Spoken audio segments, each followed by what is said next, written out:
I'm delighted to welcome you all. This is the beginning of the 5th season of the Newhouse Distinguished Writer Series.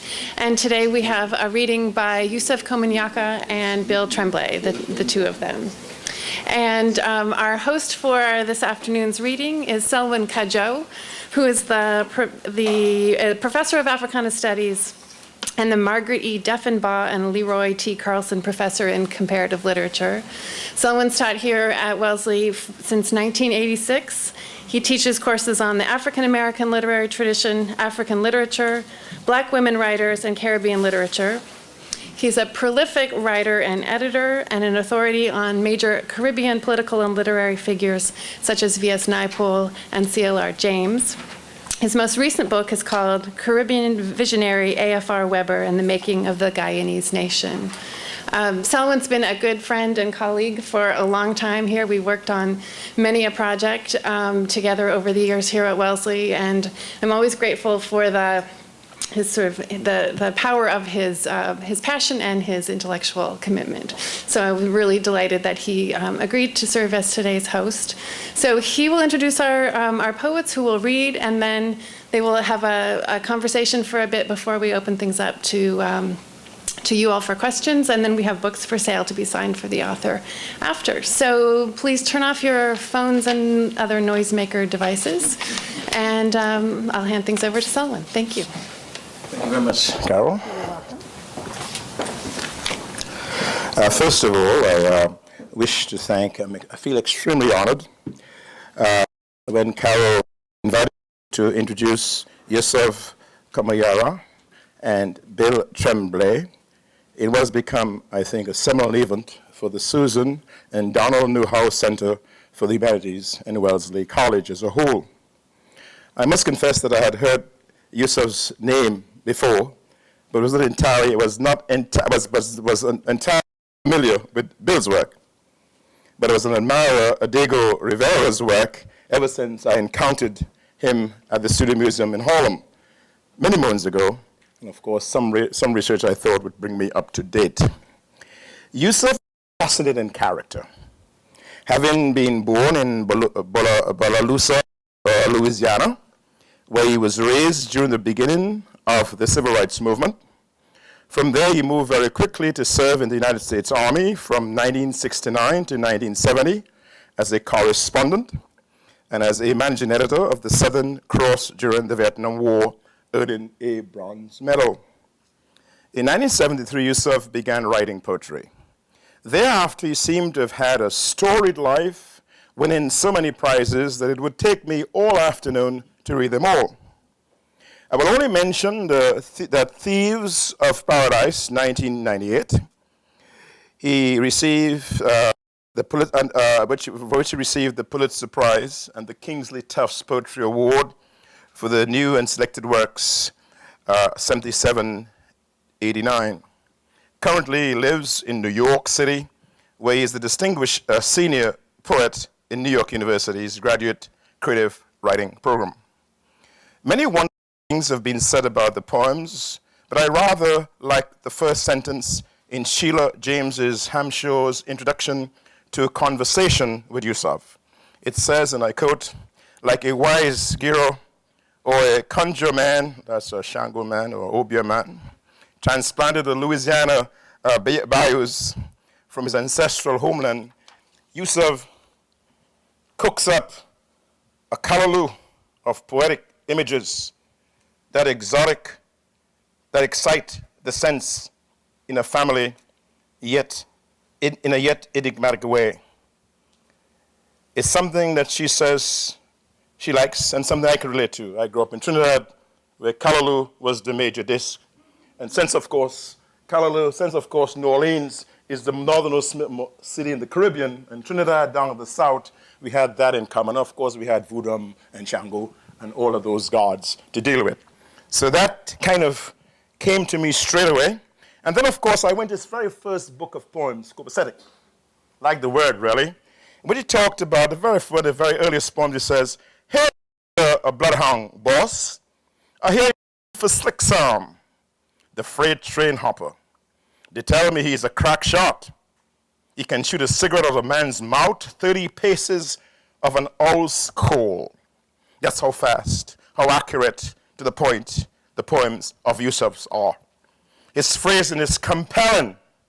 The sense of the gyro's touch of telling a story is there. And the rhythm and his images are really arresting, as in something called an elegy for Thelonious Monk. Very one brief thing on that. Damn the snow, he says. Its senseless beauty pours a hard light through the hemlock. Thelonious is dead. Winter drifts in the hourglass. Notes pour from the brain cup.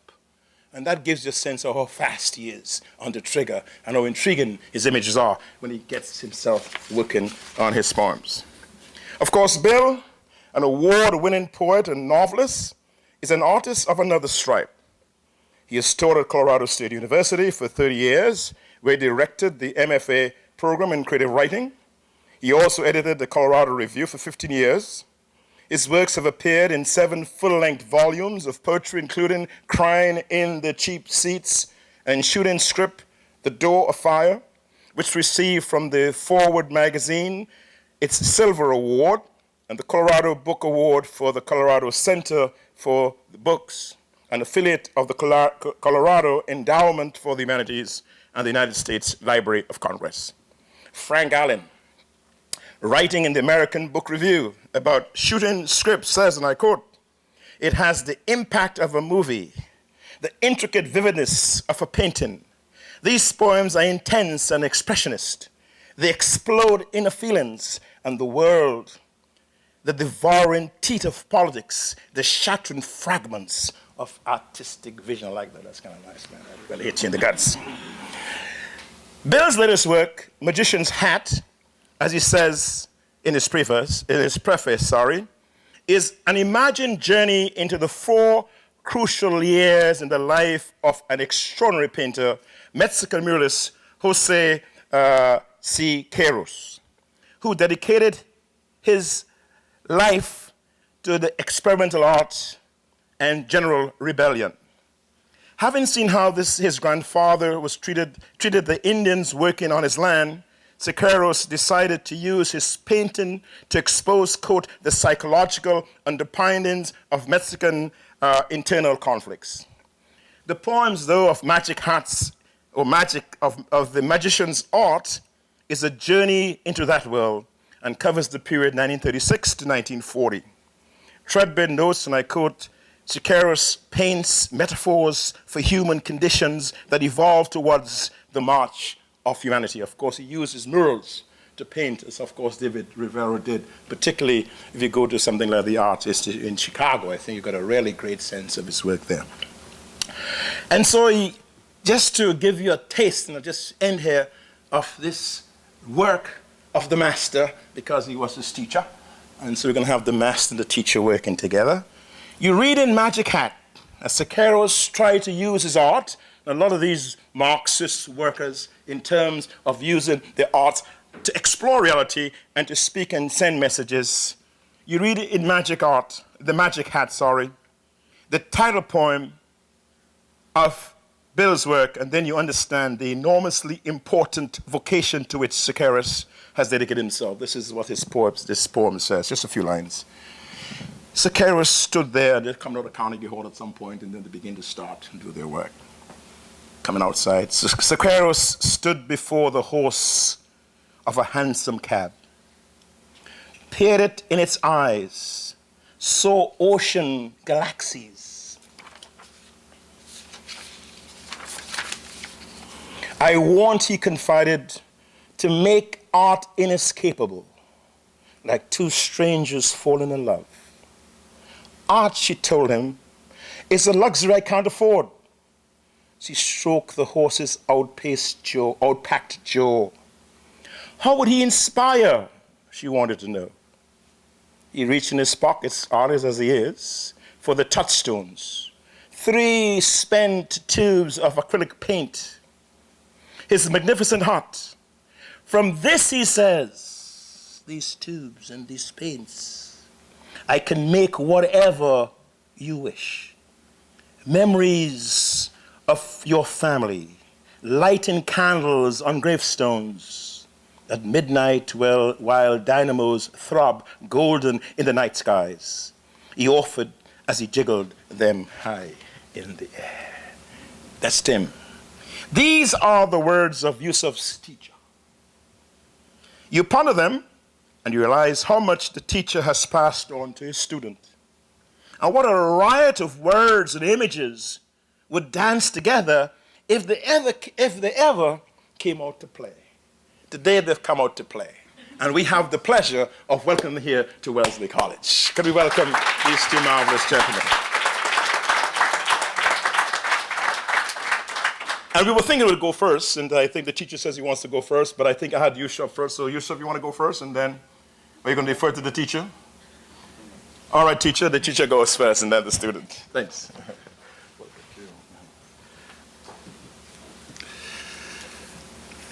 Thank you very much for what a wonderful introduction. I enjoyed myself. I'm going to read from Magician's Hat, and I'm going to start with a poem which I think sums up the situation that Siqueiros found himself back in Mexico after 3 years of fighting in the Spanish Civil War. He's considered to be a dangerous customer, and so he's being watched. This one's called The Colonel Comes Calling. A black sedan, gleaming chrome grille, sidled, stopped. No din, just the zzz of a right rear window sliding down. A dead fish voice Siqueiros recognized from the revolution. He bent in half to look inside. Salazar in his chief of state police uniform. David climbed into the colonel's web on wheels. To the electricians' union building, the uniform told his driver. Siqueiros grinned. Is there anything you don't know about me? The unmarked Buick carved the rotary. The angel of independence reached up, holding the promissory note for heavenly rewards, yet trapped by one toe in its terrestrial prison. The colonel offered a cigarette. Still interested in politics? He flamed both cigarettes with a gold lighter. Siqueiros opened an ashtray in the door. You've been ghosting me since I got back from Spain. The colonel's eyebrow raised slightly. Maybe you should have stayed there. Banks flashed stock quotes in digits. It's Friday, the clock said. Traders were taking profits from teachers' pensions, from farmers' children, buying houses they planned to burn to the ground.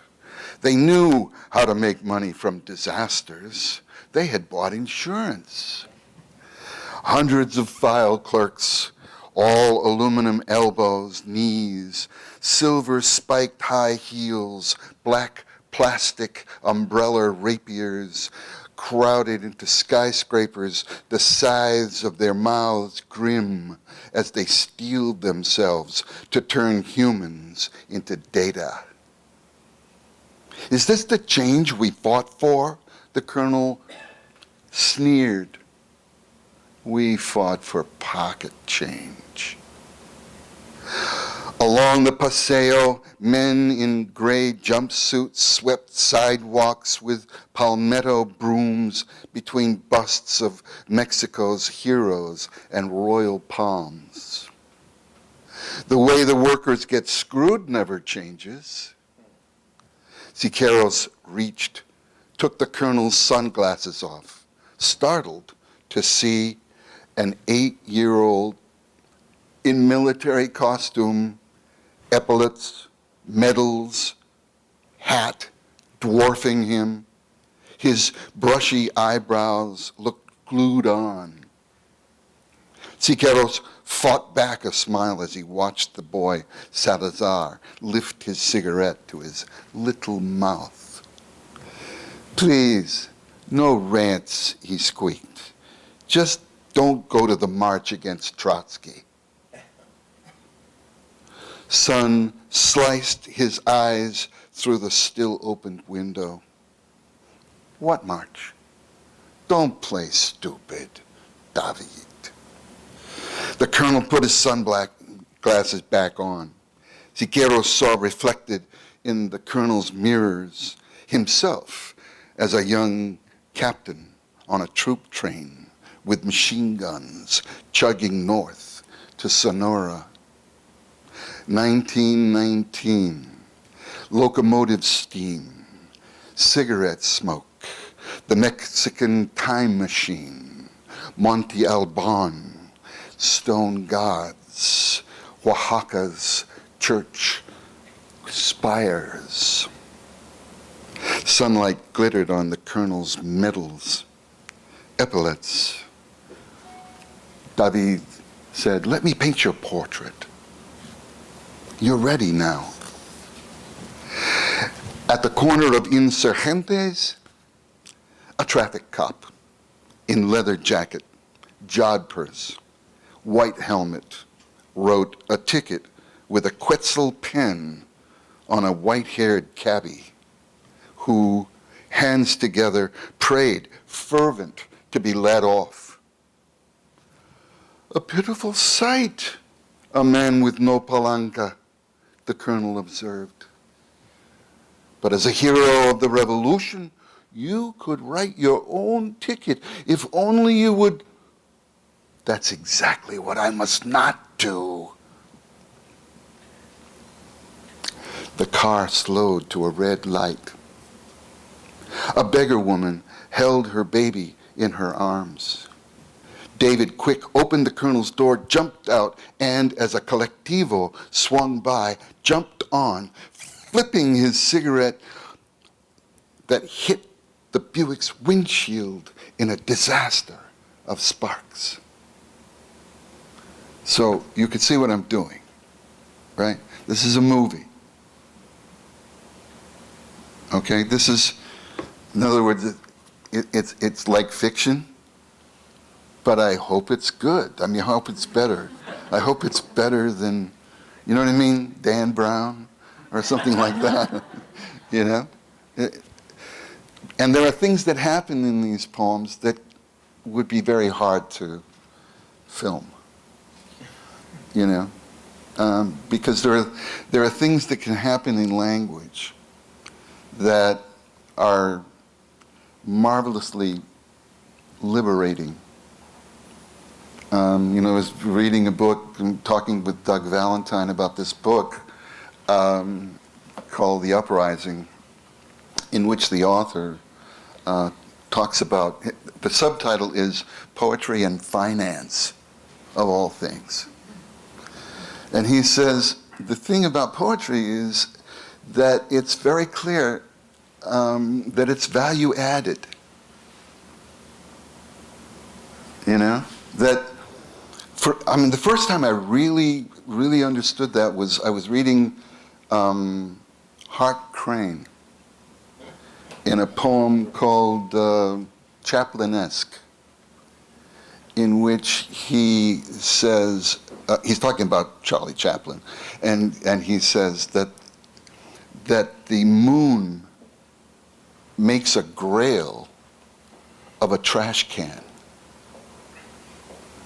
See what I mean? It adds value. You know? It gives you something. You know, Shakespeare said it too, right? What is it that one man can give another and not be made poorer by it? Answer, a word. A word. I'm going to jump just for what I mean here.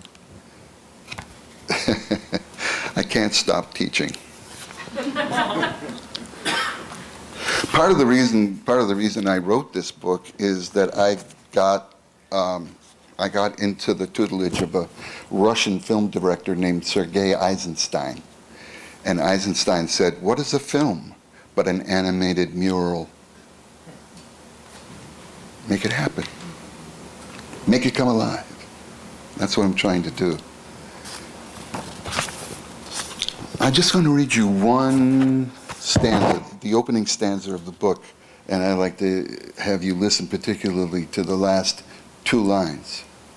Okay? This starts off, it's descriptive. Evening. Pan down a herringbone sky, the color of hammered copper. Sunbeams through royal palm fronds, striking the indigo walls Diego painted as a wedding present to Frida, giving in a fountain for a mouth and a tongue of water so it could bear its blue witness. You see what I mean? That it starts in a certain descriptive way and then pew, it just turns into value added, which is what Yusef brought with him to the school I was at the time. All right, so you see the situation where here's a guy, he's painting murals and they're government funded. And all they want from him is that he come over to their side. Right? As a hero of the revolution, you could write your own ticket if only you would.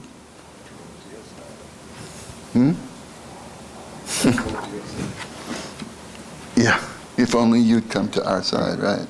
Which is actually not so bad. It's the PRI, but that's all a matter of opinion. So here's the next poem, and it's called The Electricians' Union Building, right? When the colonel says, right? Edificio, etc. And here's, so this is the inside of the building and a painting he's working on. Curved twin staircases drew the eye up to the mural's steel power stanchions painted on the ceiling, leaning their tips toward the sun disk with white sails of electric plasma, while on one side, the hawk-beaked Minister of Finance sent the Temple of Justice up in flames, and on the other side, death pointing its rifle quite nakedly at the endless ranks of human beings fed by gas-masked spooks into the foreground, the painting's point. Looked at from above, the whole assemblage was absurd. Why would human beings allow themselves to be herded by a few armed soldiers toward the minting press that stamps them into coins, as if Midas had at last learned not to mind when his touch turned his children to gold, splashing out to the occult beneficiaries. They who make and burst bubbles, they who receive the sun's bounty transmuted by coal-fired dynamos into lightning waves by men and lizards in Vulcan's caves. They whose commandments speak from radio tower factory smokestacks where the automaton made animate eats all, rich and poor, stokers of flame, the whole inferno, top, sides, bottom, engulfing the viewer inside life's history. From its outgassing springs to amoeba, to lungfish, to humankind, nothing left but pools of sludge, a bleak vision, except the greater crime would be to turn away, to flee into the bubble of doubt, quibbling over minutiae, or some tale where water kills the witch. For how is the enormity of it to be conceived? This enormous magic machine that convinces every man and woman they must work for it at a wage that kills the soul, or the body will die. Luis, his brother-in-law, Luis heard Siqueiros' footsteps on marble. His waggling cigar stub chided his friend for being late as he clambered up the platform's bamboo triangles.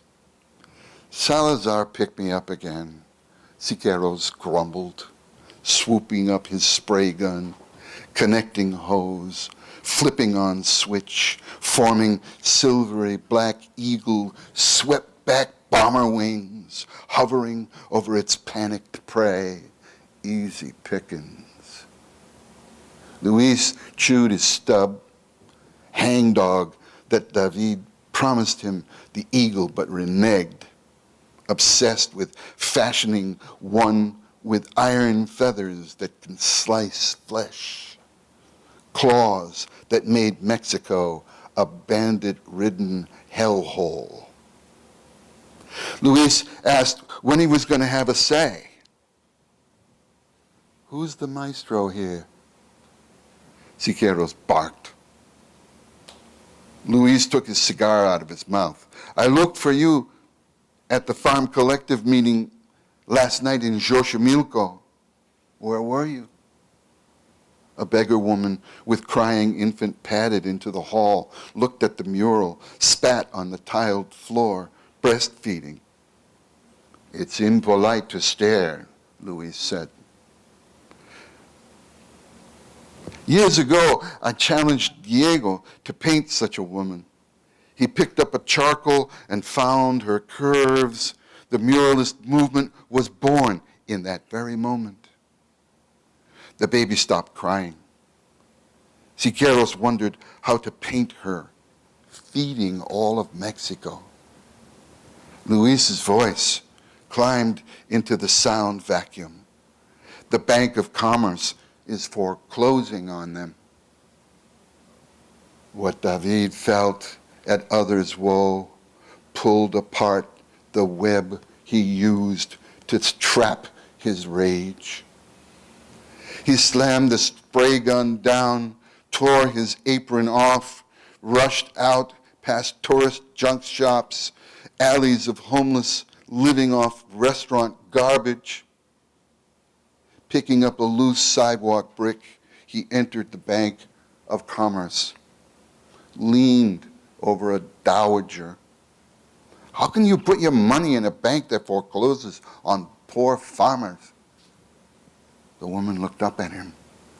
Don't hurt me.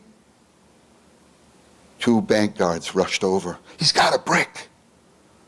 Flash, guns at his head on the marbled floor. Next poem, he's in jail, and so on and so forth. So, considering I will do one more poem, and I'll do it from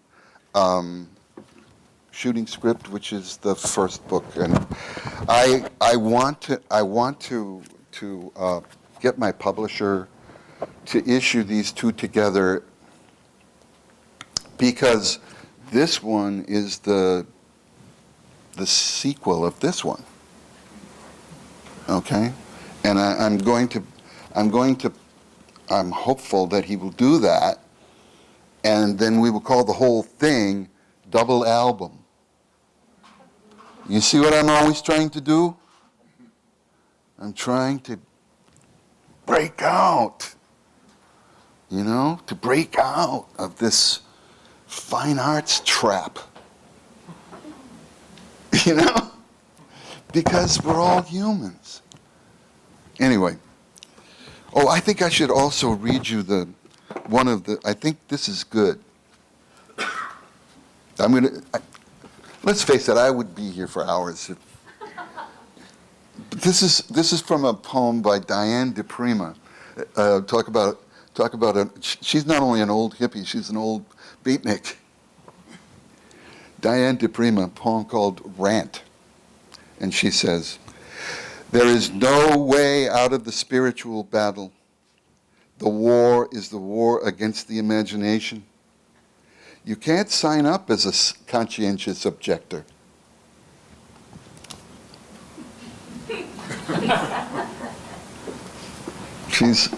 I always loved her.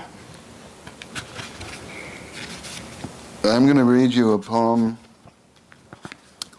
called, and then I'll cede the lectern. It's called "Hollywood Comes to San Angel," which is, they had a house in Coyoacán, and they also had a house in San Angel. Diego jams a champagne bottle like maracas in a silver ice bucket. On every studio wall, campesinos march, machetes on shoulders. Blue cacti like winnowing hands of the dead sprout from the earth to beseech the pitiless sun. Peasant women in rebozos beg alms at the gates of El Chapultepec. Doorbell chimes. See the inherent music of language, just the inherent music. Doorbell chimes, right? When he opens it, there stands Paulette Goddard, a small, radiant woman in white summer dress, big garden party hat. She hands him an envelope. From Gershwin, she says. "What are you doing in Mexico?" He rips the letter open. "A photo shoot for Lick magazine to publicize my latest comedy. And Georgie says you should paint me." Diego reads, "He actually calls me a Latin lover. Well, aren't you?" She unpins her hat, lays it on the table. "But how shall I pose you?" Paulette's eyes says she will become whatever he wants. He dances her toward a wall covered in photographer's backdrop paper. She gives him a down from under look. Was that a tango? Diego feels her heat, her short intakes of breath. Excuse me. The silver screen has never done you justice. You like movies? She picks up the champagne bottle. The gangster ones. The slang they talk. It tickles me. Say some. She peels back the pink foil. You have a European kisser, he says, like Edward G. Robinson. I'm American, pure mongrel, half Jewish. Me too. I trace back to a mystic philosopher from Lisbon.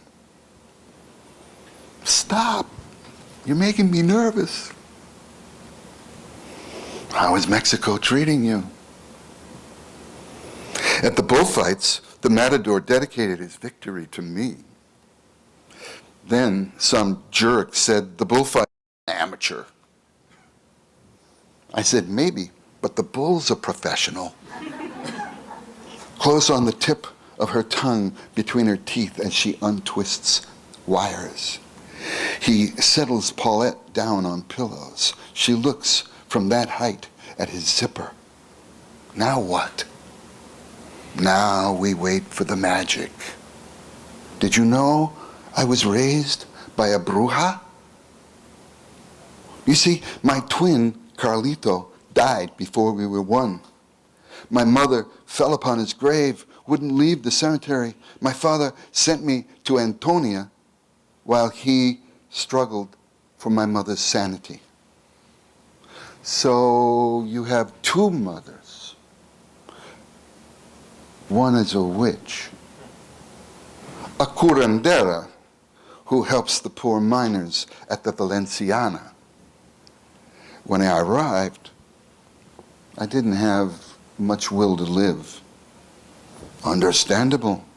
Your mother was grieving. I was off my feed. But Antonia had a plan. She convinced a she-goat to be my third mother. I suckled at her udders and became the man you see. Paulette looks up at him, dumbstruck. I'm more animal than man. She gets up to give him a kiss, but he pulls back. She pouts. Don't you like me? It's hard for a man, one of whose mothers was a goat, to take himself seriously. You and Frida are getting a divorce, right? Alas, he says. As Diego leans for the comfort of her kiss, Frida's pet monkey, Fulan, jumps on her shoulder. Its tail long and thick as a black snake. Paulette shrieks. Diego carries him over the bridge to Frida's half of the house, returns. She says, I've had rivals in love, but that. Diego takes Paulette in his arms. You move me like the inherent beauty of, shucks, Diego. She looks for something to change the subject to. She points to a charcoal on the wall. What about that? A pig-nosed general dancing with donkey-headed politicians, each picking the other's pocket. Where are you in that picture? Diego points to a grinning skull labeled Eternidad. He slaps his forehead. Oh God, I'm supposed to meet Trotsky. The Trotsky?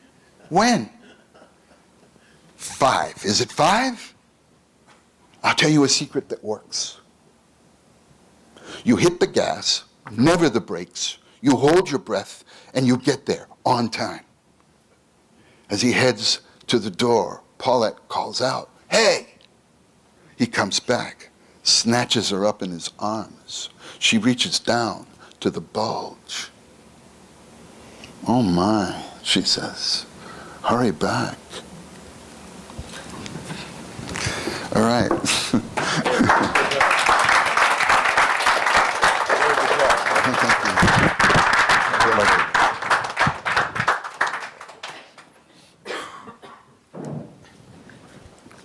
Bill, it's great to hear you. I can't wait to hear you. Okay. Islands. An island is one great eye gazing out, beckoning, lighthouse, searchlight, a wishbone compass, or counterweight to the stars. When it comes to outlook and point of view, a figure stands on a rocky ledge, peering out towards an archipelago of glass on the mainland, a seagull's wings touching the tip of a high wave out to where the brain may stumble. But when a mind climbs down from its high, craggy lookout, we know it is truly a stubborn thing and has to leaf through pages of dust and light, through pre-memory and folklore, remembering Farr's road down there till they pushed up through the seafloor, and plumes of ash covered the dead, shaken the weight, whirls away, and silence filled up with centuries of waiting. Sea urchin, turtle, and crab came with earthly know-how, and one bird arrived with a sprig in its beak. Before everything clouded with cries, a millennium of small deaths, now topsoil, and seasons of blooms, and a single seed. Light edge along salt-crusted stones across a cataract of blue water, and lost sailors' parrots spoke of sirens, the last words of men buried at sea. Someone could stand here contemplating the future, leafing through pages of St. Augustine, or of the prophecies of fishermen, translating spur and folly down to taproot. The dreamy-eyed boy still in the man, the girl in the woman, a sunny forecast behind today, but tomorrow is beyond words. To behold a body of water is to know pig iron and mother wit. Whoever this figure is,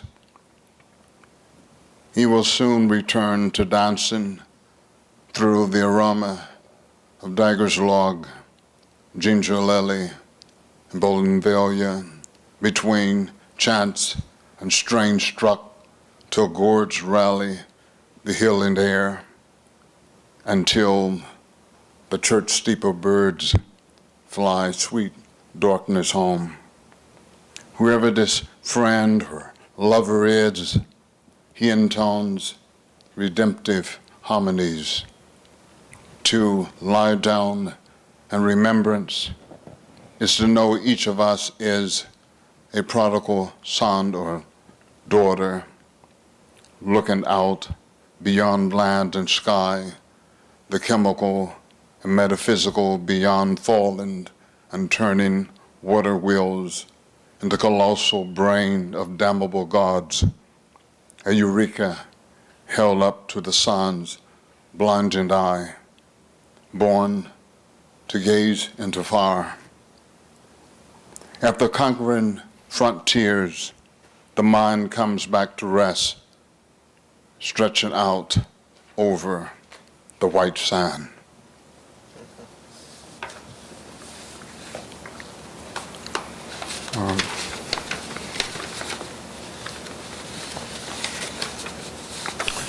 Fortress.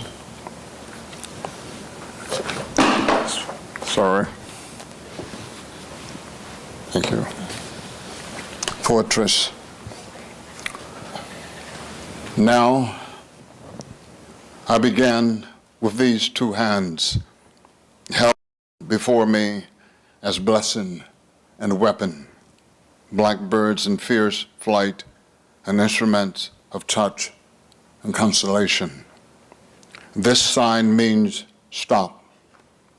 And this one, of course, means come forth, friend. I draw a circle in the red iron clay around my feet where no evil spirit dares to find me. One's hands held at this angle over a boy's head is a roof over a sanctuary. I'm a greenhorn in my fortress in the woods, with my right eye pressed to a knothole. I can hear a buzz in the persimmon tree, its ripe letting go, a tiny white cross at each seed. The girl's fiery jump rope strikes the ground. I see the back door of that house close to the slow creek where a drunken, angry man stumbles across the threshold every Friday. I see forgiveness, unbearable twilight, and these two big hands know too much about nail and hammer, plank, and uneasy sky, hewn stone and mortar is another world, and sometimes a toll gate comes first, then huge wooden barrels of grain, flour, salt meat, and quicklime before 28 crossbows in 4 towers.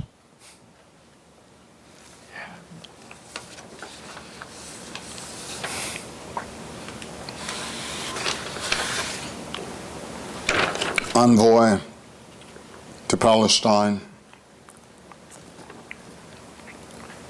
I've come to this one grassy hill in Ramada off Tokyo Street to place a few red anemones and a sheaf of wheat on Darwish's grave. A barn transported me beneath a Babylonian moon, and I found myself lucky to have the shadow of a coat for warmth, listening to a poet's song of Jerusalem, Caesar, Iraq, a red string stolen off Gilgamesh's lute. I know a prison of sunlight on the skin. The land I come from, they also dreamt before they arrive in towering ships, battered by the hard Atlantic winds. Crows from my reservation fall. My coyote heart is an old renegade, redskin, Nova, savage, still Lakota, and I knew the bow before the arch. I can feel wildflowers, all the grasses and insects singing to me. My sacred dead is the dust of restless plains I come from, and I love when it gets in my eyes, into my eyes and mouth, telling me of the roads behind and ahead. I go back to broken treaties and smallpox, the irony of barbed wire. Your envoy could be a reprobate, those whose inheritance is only more than a sprig of firewater. The sun made a temple of the bones of my tribe. I know a dried up riverbed and extinct animals live, and those nightmares sharp as shark teeth from my mountains strung into this brave necklace around my neck. I hear chief standing bare, saying to George Dundee, I am a man, and now I know why I'd rather die a poet than die a warrior, tattoo and tomahawk.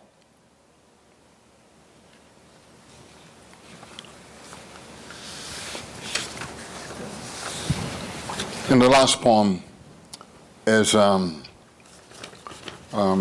ongoing poem, I think. I keep telling myself that that's the case, that is supposed to expand and get longer and longer, right? It's called Requiem.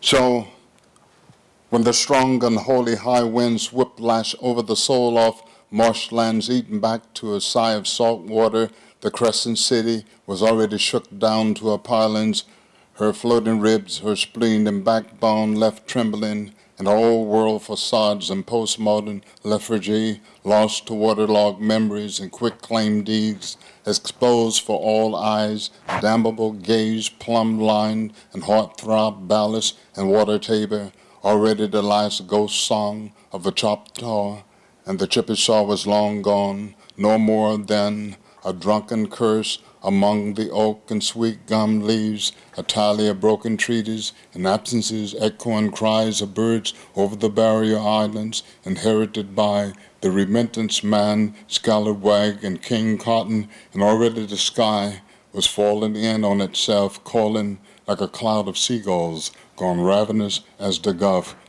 reclaiming its ebb and flow chart, while the wind banged on shutters and unhinged doors from their frames and unshingled the low-ridged roofs, while the believers hummed Precious Lord and Deep River as the horsehair plastered walls galloped along with the surge. Already folklore began to rise up from the buried lallygag and sluice, passing beneath the Big Easy, rolling between and through itself, caught in some downward tug and turn, like a whirl of love affairs backed up in a stalled inlet.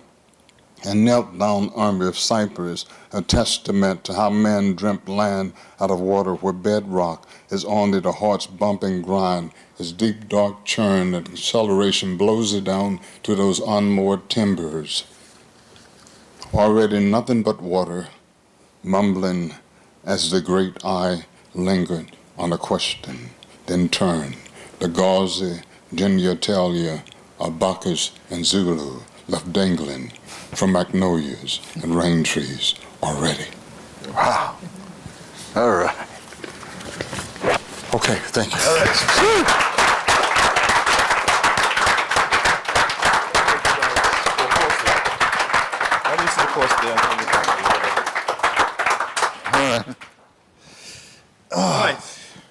I guess you could take a deep breath, having taken in all those marvelous poems and words, and I would just simply open it up by maybe I ask Bill a question first, and then we start, and it's all open up to you. I'm just giving you a chance to take a deep breath, and then I'm hearing Bill, and I'm hearing. I used to think a fellow called Rossetti, that poet, was a painter, Yeah. old English guy. And of course, he used paintings, but of course, in terms of paintings, it seems to give him some additional insights. And something in the language was almost melodious, and almost you could hear the language or the rhythm of the language in his words, but of course, as a reflection of the paintings. And I was wondering, what's the attraction with painting? Why do you think the painting is so powerful, and how does it help you in terms of both the language, and why these guys go to language to really talk about their work? I think, particularly in the case of Siqueiros, the reason I'm attracted to him is that he painted metaphors. Okay? In other words, what he, in the painting that I describe in the electrician union building, he has as a central image this enormous screw, which, when turned, will take material and press it. It's a minting press. And here are these people, a line serpentine to the horizon, 2 by 2. Stepping into the machine, crouched down, and then in the painting, a pile of golden coins. Yeah. Until you can, I guess, just get the questions ready. One more thing I want to ask Yusef, and then I'll probably take my seat and you just do your thing. Palestine. Palestine. Okay. I'm hearing broken trees. I'm hearing Indians. And wondering what is the link between land and land taken, land stolen, land used, treaties made, treaties not. What's going on there? I didn't quite. Could you tell us what's happening in that rather interesting poem? Okay, I wanted to write about Palestine, and I found a way to enter that landscape.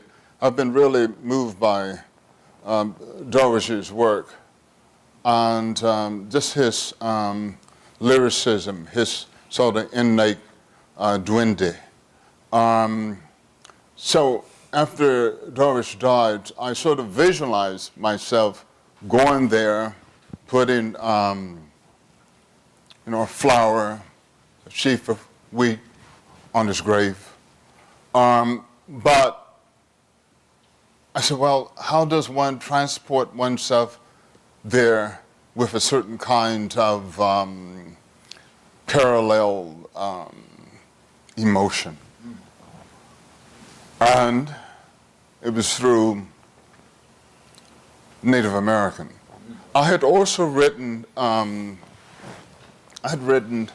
some years ago a piece called Wakanda's Dream, which is a libretto and it's centered on the trial of Chief Standing Bear.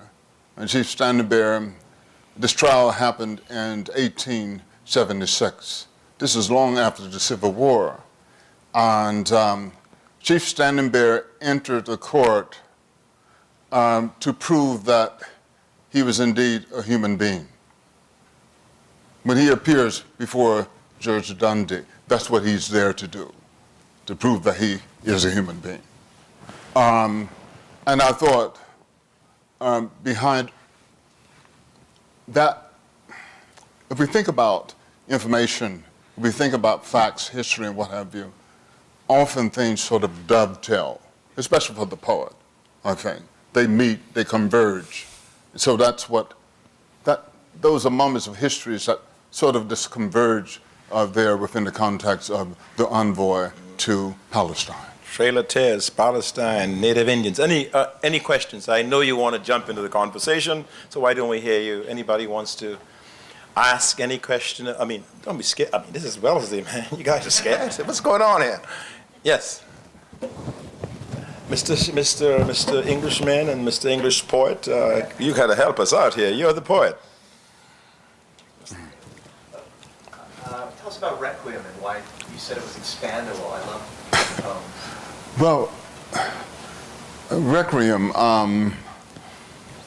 someone wanted me to respond to Katrina. And I did, 40-some lines. But it's all one sentence. That's why it's also read at a certain speed, I think, with already, sort of the word already, just pushing history along. At first, I wanted it to be about, the destruction that happened. It started there, but also, and I think that has to do with the structure of it. It became all-inclusive, like the water itself, just pulling at the history of the place, the people, what have you, and there isn't a logical symmetry. All right. Anyone else? Yes, sir. Yeah, I'd like to ask Bill a question about what drew you into Mexican radical politics. I've read the Cormac McCarthy's Border trilogy, where he gets very involved in what happened in the Mexican Revolution, and how important you think that is to engage that as an American writer as well. I think that what's happening in the United States has also been happening in a parallel way in Mexico, only earlier. That is to say, there's been a kind of aristocracy in Mexico that was, how shall I say, its bloodline was thinned somewhat in the United States. The story, if you want to read it, is by a man named Cash. The book is called The Mind of the South, and it is a retelling of the story of the Cavalier class of British landed gentry who basically transported their history, culture, values to the American Southeast. And, you know, there's a similar level going on in Mexico. And it's a very, how shall I say? For me, as I've always been involved in education, the goal for my individual students was always to fulfill themselves by using the opportunities that are present and have been. And I think if you look at the newspapers and reports, you see that there's a kind of threat to that sense of opportunity. But in the American story, there's no Trotsky. Yes, there are, but Well, tell me, you never heard of them. For instance, Maybe, yes, let's for get to instance, Trotsky. I think the closest we came to a Trotsky in American history is a woman named Emma Goldstein. Goldman. Goldman. Sorry, yeah, Goldman, geez, yeah. where my head. Yeah. Yeah. It's been there. Yeah. She was terrific. Terry, yes, Carol is here. I wanted to ask Yusef about being a poet and a warrior, and thinking back to, clearly there's a long tradition of poetry and war, not just going back to the Iliad, but going back to Achilles himself being both a poet and a warrior. And just wanted to ask you about where you see yourself, and do you see yourself in that long tradition? No, I don't. No, but you know, I always thought that I would write about other things. Initially, I engaged maybe the conceits of surrealism, and only when I was in New Orleans, working with my hands, which I love to do, my experience in Vietnam sort of edged into my poetry without any kind of plan. I never thought I would write about those experiences, especially in poetry. I thought I would write essays because I'd been really influenced by James Baldwin. But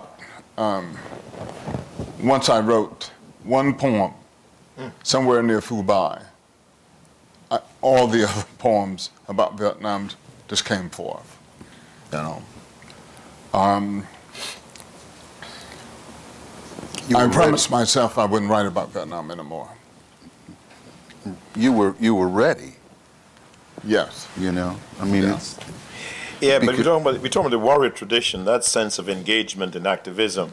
Does that come in consciously in the work, or do you see yourself as performing a very kind of activist function in your poetry? Well, we internalize a history, and that internalized history, that landscape becomes an overlay for how we experience and view the world. And sometimes that world is internal, as opposed to an outward glance world in the foreground as such. So it's really a voyage. That's the way I see it. I wrote a poem called Grenade. That was much later, and it's in the form of a prose poem. I wish I could just recite it off the top of my head, but I won't even attempt. I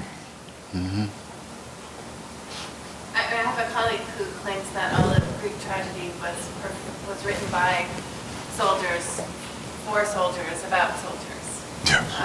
And to a certain extent, that is empirically true, that Athenians were at war for that they sort of coexisting, the time period in which Greek tragedy flourished, and a good deal of Greek tragedy does deal with war. Well, it was a way of recording history as well. And so I mean, that leads me to the other kind of question I was thinking of, which has to do with each of you writes poetry, that sort of where poetry and prose part company, where they meet and where they part company, and again, why it is that you're choosing to write narrative often, the kinds of things that others might write in prose, and what does it mean to write in poetry? Well, for me, the image is the most important element of the poem. The poem is really a composite of images. That's the way I see it. And for the simple reason because images are deceptive. They, they are with us even when we are not fully aware. We wake up in the middle of the night and say, oh, those images are there. In a way, images are subversive. So, yes. Right. Yes. Right. I have a question for Bill and also for Yusef as well. Bill, you mentioned that you wanted to move away from the fine arts definition of poetry. It's exploded. The problem is part of that movement. In your ideal world, how would work such as yours in this sense expand outside of fine arts so that everyone, so that more people would subscribe to your, I guess, antithesis to fine arts? I wouldn't call it that. It's just an attitude. I mean, I want to move inside human subjectivity. And when I do, I find that I am in a social subjectivity.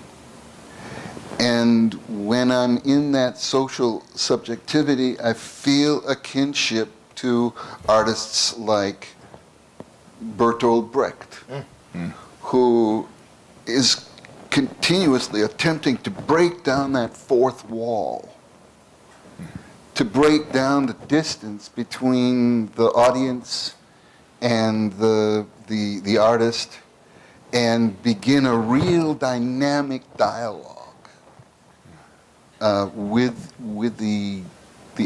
between the artist and those who as yet have not recognized the artist within themselves.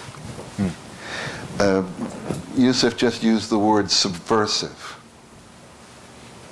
And what I'm trying to subvert is, how shall I say,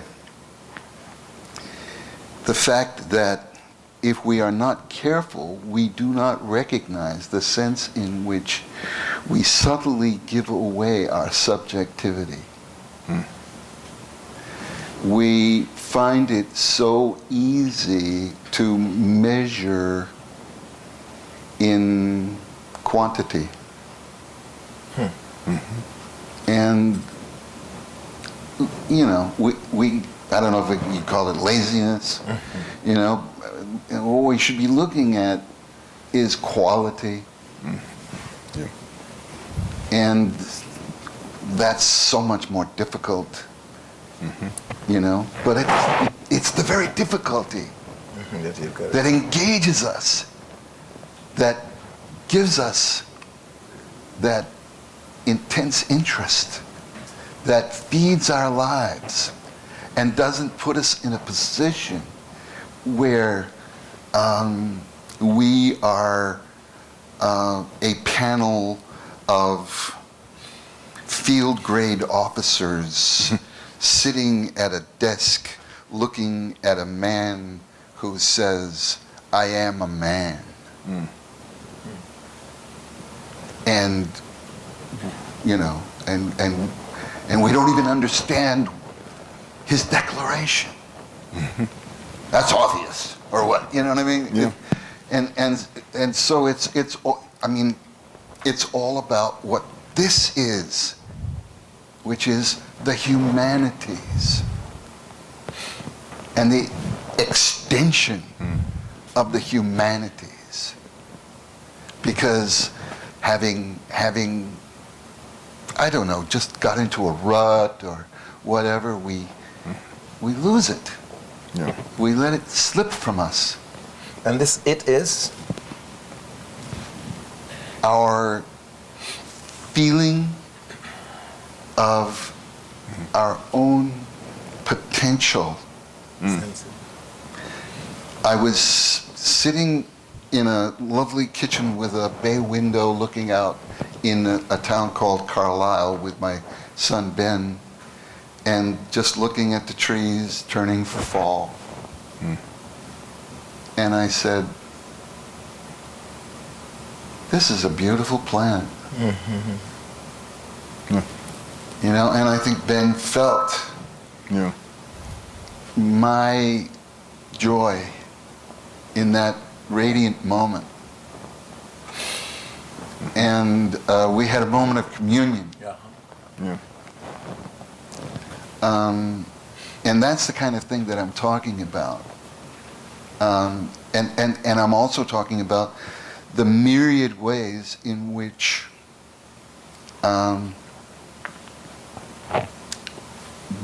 just simply being part of the mechanisms, just we get so busy that we let go. It's like, I don't know, just images flashing in a train as you're watching out the window, but not even really, because you're thinking, oh God, tomorrow I'm going to have lunch with somebody I hate.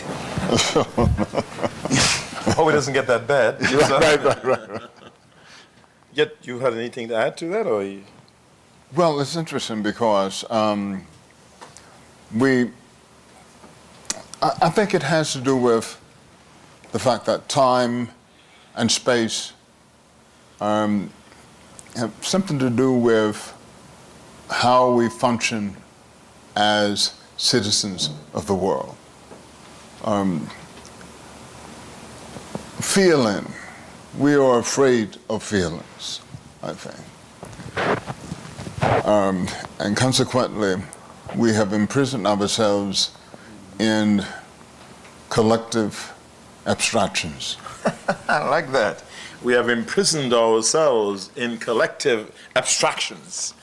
Any other questions? You can probably allow one or two more, and then you have your hand up, yes? Well, this is sort of related to the question about prose versus poetry. I'm thinking of the introductions. Did they say you also write novels? Yes. Yeah. You spoke of shooting script. I don't know if that's the name of your book. It is. Book of poems. Have you thought about writing a film script, actually? I'm listening to it, it's like, well, why don't you write a film script? I have. You have written one. I've written a dozen. Oh. Have they been produced, any of them? Some of them got close. All right. One more thing I want to ask. When I read your early poems, I kept thinking of Langston Hughes. I think language, I think jazz, I think the people of the street, I think tape recordings and trying to capture the essence of the common folk. And like, I don't know, you seem to have changed as you went along, or you different emphases? Well, Was that an accurate sort of perception? well, it's an interesting one because for the poet, I should say for myself as a poet, I refuse to write the same poem over and over. That was just the way that I am. Because usually I'm working on 2 or 3 different collections side by side, and each of them seem to be different. And I think it has to do with how we use language as a guide to measure, to gauge the heart. I want to write poems that surprise me. As the last ones did. So maybe that's the direction. Well, I think we want to really take, I want to, on behalf of the Humanities Center, thank both of you guys for honoring us with your presence. I think it really brought a whole new dimension, of the language in arts. And I mean, it's a great saying in the Caribbean. We talk about languaging. Yes. And poetics. Callaloo, Carab, and language and Kaison Mardi Gras. So you bring a whole new feel to the place. And for that, we want to thank you. And there are books to be bought. Usually, when folks come and they do the wonderful language, the great you could pay any poet or writer is to buy their books. So you're going to have a chance to sort of mingle, buy the books, and have a chance to speak with the authors. Again, thank you so very much for being here. And thanks for a wonderful evening.